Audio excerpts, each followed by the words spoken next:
Hey guys, Jesse here once again. I got another quick training for you. I'm going to talk with you about customer lifecycle automation and some of the challenges that you should be focused on as a business owner, a manager, and or an entrepreneur to overcome and remove constraints from your business so that you can give it what it needs to grow. For those of you who don't know me, my name's Jesse. I'm the lead designer at Razor Sharp Networks. And for the past 10 plus years, we've been helping companies leverage online optimization and marketing automation in order to grow their organizations.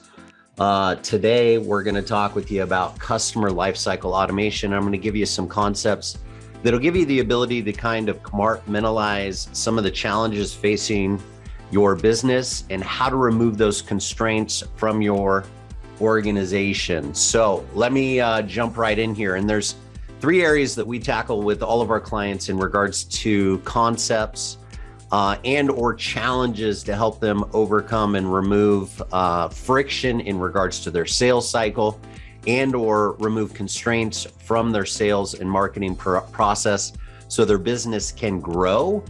And these three areas we categorize as lead generation, customer acquisition, and then also customer retention. So in our strategy and framework, we utilize these three areas in order to segment our focus and attention, tackling the sub constraints within these three areas, thereby removing the friction associated with doing business with the organization, and then also removing the constraints associated with the growth of the organization. So I'm going to talk about those three areas and then talk with you about some tactics within those three areas that you can think about and apply to your business in order to drive growth and or revenue within your organization. Now, the way that I came across this is, a while back, I plug into some mentors and some gentlemen that provide really excellent counsel when it comes to, business growth, on the entrepreneurial journey. And no matter where you're at in that process, whether you're just getting started, whether you have a business that's thriving and growing, and or you're the head of an organization that generates millions of dollars, you can utilize these concepts. I've seen them work across the board. And when you really understand how these things work together in order to remove constraints and kind of the chokehold that your business has on it, you'll come to the same idea and or epiphany that I did, because what I've learned is the importance of mentorship first and foremost, and not trying to solve challenges on your own, but plugging into entrepreneurs that have achieved the level of success that you're looking for, and or other resources and people and leaders who have achieved that level of success. I learned a long time ago that it's been incredibly powerful in order to shorten and or compress timeframes by plugging into these people and learning from their mistakes. Now, one of the things that I learned over time is that, mistakes are inevitable. Failing forward and taking risks and things of that nature are an inevitable part of business. But what most people don't understand, and what nobody tells you, is that those mistakes don't have to be your own. So really learning from other people's mistakes is, in my opinion, the key to success. And then, having the courage to step out and take some risks after you've learned from those mistakes, and hopefully succeed during that process, but not being afraid to fail, because understanding failure is a stepping stone to success. And again, the goal with that is to realize that those failures don't have to be your own. So let's jump right in. We'll talk with you a little bit about lifecycle automation, and I'm going to start with lead generation. Then we're going to jump over to customer acquisition, customer retention, or what we call customer retention, or if you've already got a business, we call this customer re-engagement. So from a lead gen standpoint, there's really three things that you need to understand in regards to generating leads for your business and or your sales team. The first thing you need to understand is how to target your dream customer. And when you're talking about targeting, one of the things that I've seen over the past 10 plus years is a lot of people don't have a really refined target. And we talk about niching down into a specific target so that you can improve your messaging, and also so you can reduce operational drag when it comes to delivering your product and service. And I've seen this over and over again with the verticals that we service, is that as we service those verticals, we originate helpful tools, content, media, things of that nature, examples of past success stories and things of that nature. So the deliverables to the customer are already created in most cases. So those things become a little bit easier from a operational drag standpoint. But in addition to that, your messaging from a marketing and sales standpoint becomes more refined over time if you have a specific target. And so targeting is really the first step in your lead generation strategy, and understanding how to target, or the how is not quite as important as who you're targeting when it comes to your messaging. And from a marketing standpoint, when we get together with any one of our clients, we talk with them about who it is that they want to target, or who their dream customer is, who would be the ideal customer that they would be looking for. And we formulate our messaging around those dream customers. And we also formulate our media plan in regards to educating their dream customers about the value that our company and our clients provide to the marketplace. So targeting is the first step in your lead generation campaign. It's the first place that you should start when you're talking about generating any type of sales and or marketing campaign. And then understanding within targeting, the ability to niche down within that segment is an incredibly important part. So we do some other training in regards to how to niche down and some of the things that you should be conscious of when we're talking about targeting your dream customers. But I'm not going to get into that, because I just want to talk with you about the entire customer life cycle and where you can start to focus your efforts to remove those constraints to grow your business. So targeting is first step. Now, once you've targeted your dream customer and you're going out there and you're really taking a look at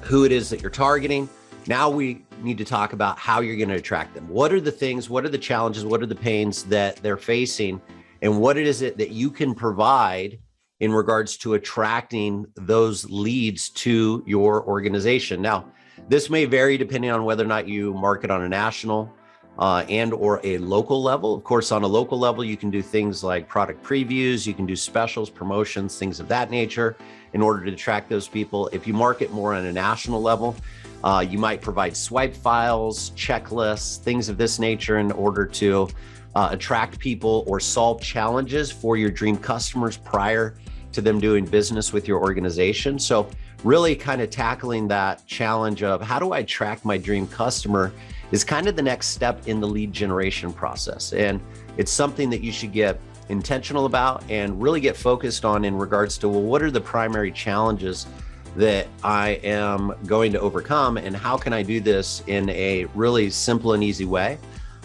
in order to attract those customers to my organization. So it's a push-pull type of thing. You want to push information out there in messaging and then pull people back into your organization when it comes to your sales process. So once you come up with really effective ways to attract your dream customers, what you can do is think, once you go through the process of, my internet jumped there real quick, but once you go through the process of really refining how you're going to attract your dream customer, what you can do is you can think about, well, how am I going to capture the relevant information that I need from them in order to initiate contact, nurture that lead, and or convert them into a customer or enroll them into your customer acquisition campaign. So at a minimum, you probably want to connect their name or collect their name, phone number, email address, or name and email address, or name and phone number, whatever it is that you're going to utilize and what channel you're going to utilize in order to nurture that contact.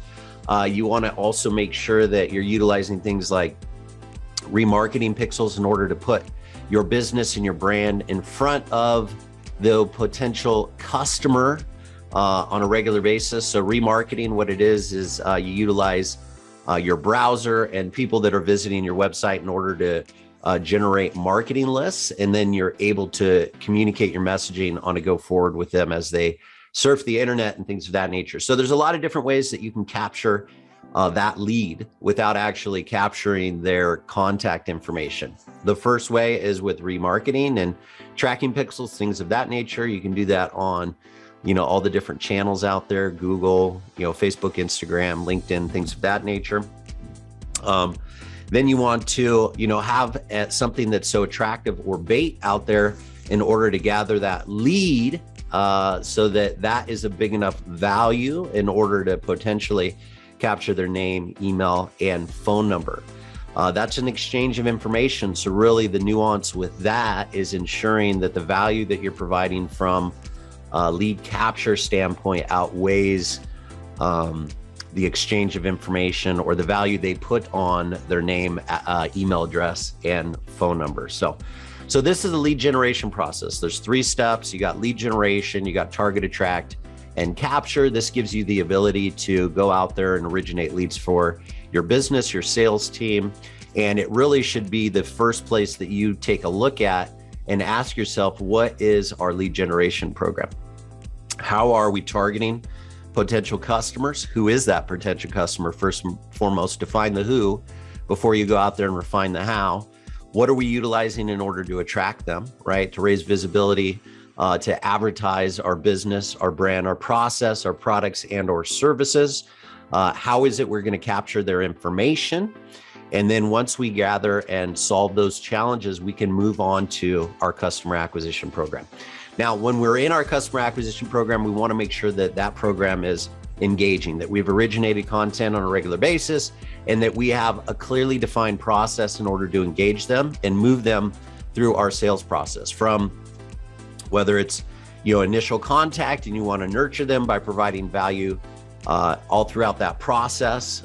You want to be able to engage them with phone calls, with email addresses, with text messages, with content, with advertising through remarketing and things of this nature. You want to engage them and find out who raises their hand and says, hey, you know what, I'm interested in what it is that you're doing.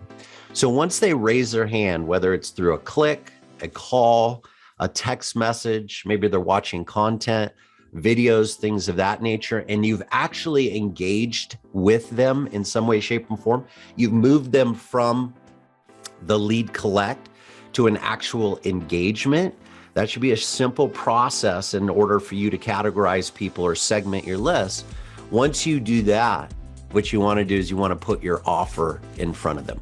And the offer is an incredibly important part of the process, making sure you have a clearly defined offer, and you know what that looks like, making sure that it communicates all the things that you need to communicate, from, decommoditizing your offer, making sure that it has, bonuses, scarcity, urgency, all the things that you can utilize from a psychological standpoint in order to close your contact, making sure that your offer is, so good that people would feel dumb saying no to it is an incredibly important part of the process. And once you put the offer in front of them, you need to have a follow-up sequence and or process in order to close and or get no's as quickly as you possibly can. So from an acquisition standpoint, there should be 3 areas that you get crystal clear about in regards to solving the challenges within your organization, engaging, offering, and closing those deals on a regular basis as quickly as you possibly can. A no, if you've been in sales for any amount of period, you realize that a no is just as important as a yes. You don't want these prospects taking up time within your sales process. You want to get to either a no or yes as quickly as you can. So don't feel like that you don't want to get an answer or don't want to get a no, because again, a no gives you the opportunity to get one more step closer to that yes. Because again, there's a numbers game out there, and there's a certain number of no's that you're going to need to get in order to get to your yes. So get through them as quickly as you possibly can so you can close more deals.